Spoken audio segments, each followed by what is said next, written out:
Hey guys, hi, welcome back once again. And this time I wish to talk about freedom and the price of freedom. And yes, I know it sounds paradoxical that even freedom has a price. And if we can really truly interpret it, we'll be able to understand that freedom is truly priceless.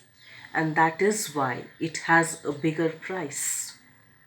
And if we literally look into our own histories, or in any history across the world wherein people had sacrificed their lives and a lot of bloodbath had taken for us to be able to experience this kind of a freedom that we experience today, we would truly understand how valuable and how priceless freedom truly is.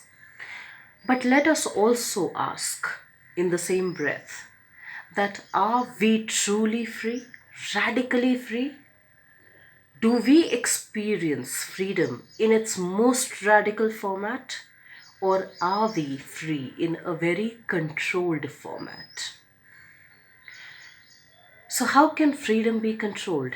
And it is again very paradoxical. So I'll be citing an example over here, which just took place a few days back when I was talking to somebody I know, and their little kid, roughly around the age of three and a half, had a friend over to their place. And this kid just said, "Hi, Auntie, how are you?" And I said, "I'm good, how are you?" And there was the other kid playing with this particular kid whom I knew. And I just happened to ask this kid, "Oh, you got a new friend. What's the friend's name?" And this kid just says, "Buddy." And I was like, wow, the friend's name is Buddy. So I happened to ask the mother of this child. It's so amazing that somebody could name their kid Buddy. So she was like, "No, no, no. The kid's name is not Buddy. My son happens to call him Buddy. The kid's name is XYZ." And I was like, "Oh, okay." But she also went on to say that she is absolutely okay with her son not addressing the friend as anything else but as the buddy. Which also, in retrospect, made me understand that kids are not even attached to their names. They are not attached, their ego is not developed yet to be attached to their names. And we give so much of importance to our names, to the titles that we hold, to the places that we work in, to our financial success, to our religion, to our nationality. And here are these little ones, they are absolutely unattached to the ego identities of all of these labels that we carry along with us as we move through life.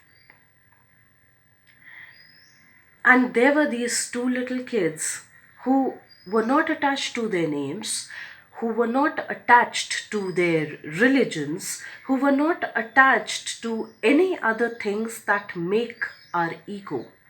They were attached to each other as friends, as two people who just bonded well, who just connected well and who enjoyed each other's company.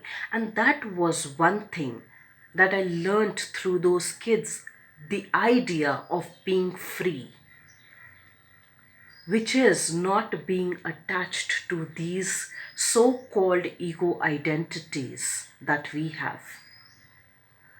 I don't even care what the person's name is. The person is a buddy. And so long as the person is a buddy, it's absolutely okay.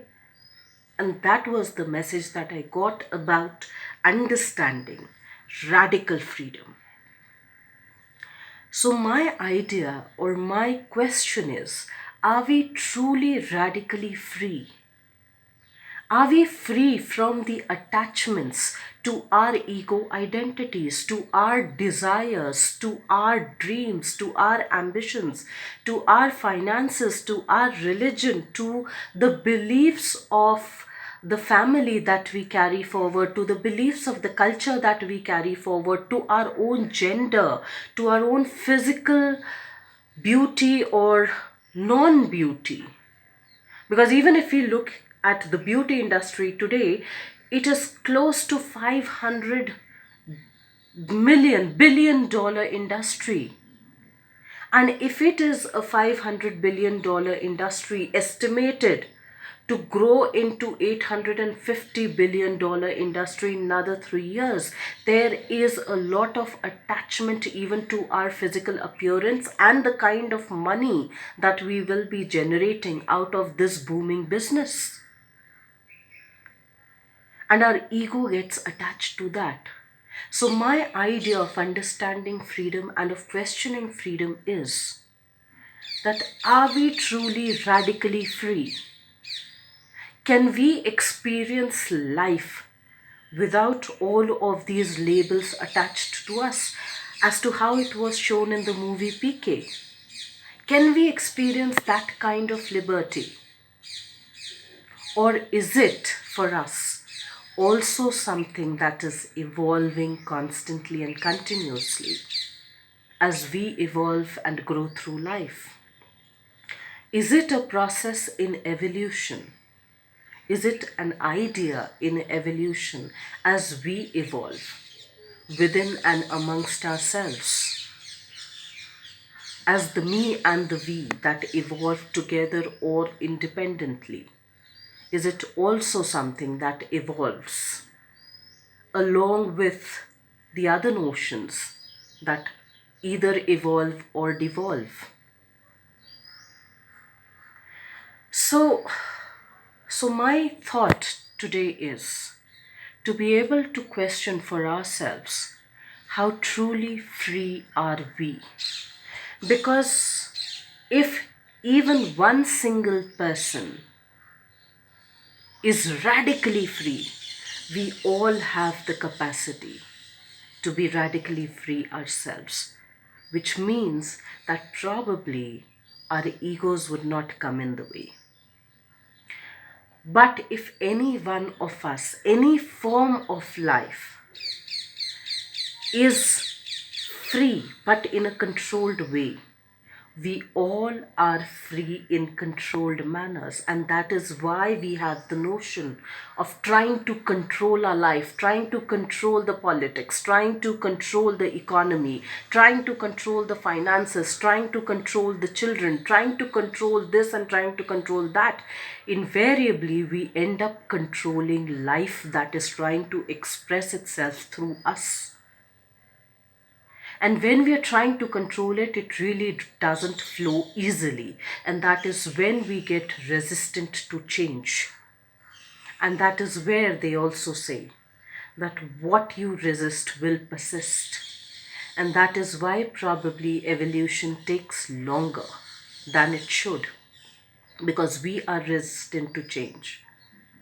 We are resistant to freeing ourselves completely from all of our conditionalities. And maybe, it's not as bad, but maybe that is why it takes longer. And that is why probably it's still an idea that is evolving.